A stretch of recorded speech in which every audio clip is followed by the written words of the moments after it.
In order to check the early strength capacity of the anchor and towers, we'll recalculate and isolate the following construction service loads. First, our hoisting condition, where under the cable self-weight and the construction sag of H1, in this case, our W value is the weight of the cable, so our distributed load is W of the cable, and our H value, our sag value, is H1. And we'll also evaluate this during our decking phase. So and this is really our post-decking phase, right? So when decking has just finished, we want to know the post-decking forces under the dead load. So W is the W dead load and the design sag. So our H value will be H3. And these can be our two critical cases.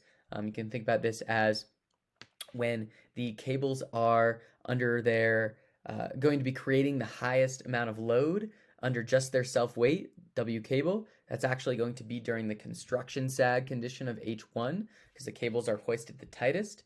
And once they are let down and the sag is set, the amount of force on the abutment is actually going to reduce.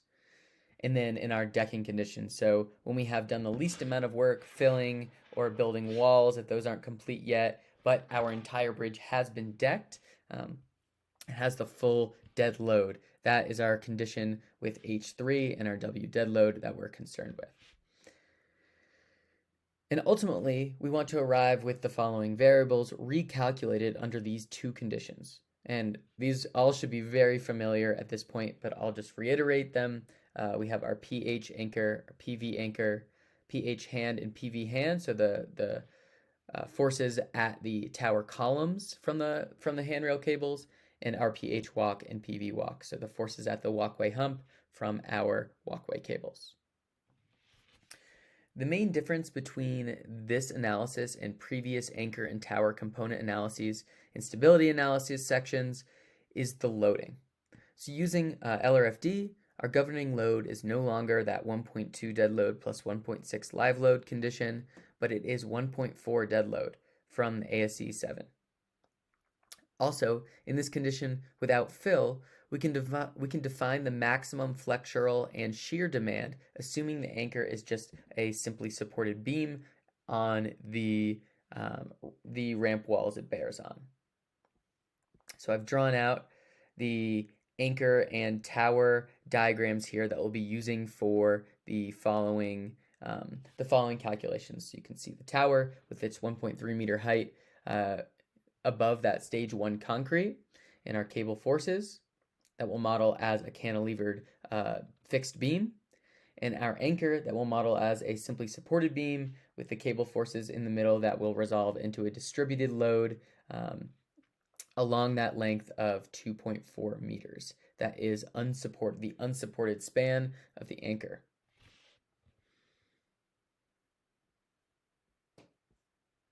And you can see shear and moment diagrams I've drawn out for the anchor and for the tower.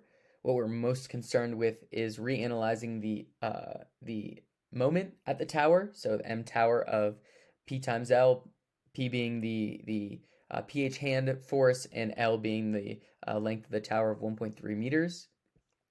And then our shear and moment diagrams for the anchor. We're interested in analyzing both shear, which is going to be a maximum of WL over 2, and the moment at our anchor, which is the maximum of WL squared over 8 for a simply supported beam. And like I said before, the L tower value will be 1.3 and the L anchor value will be 2.4 for our standard checks. So using ACI 318, the checks we will revisit are going to be our tower moment, our anchor shear, and our cable bearing.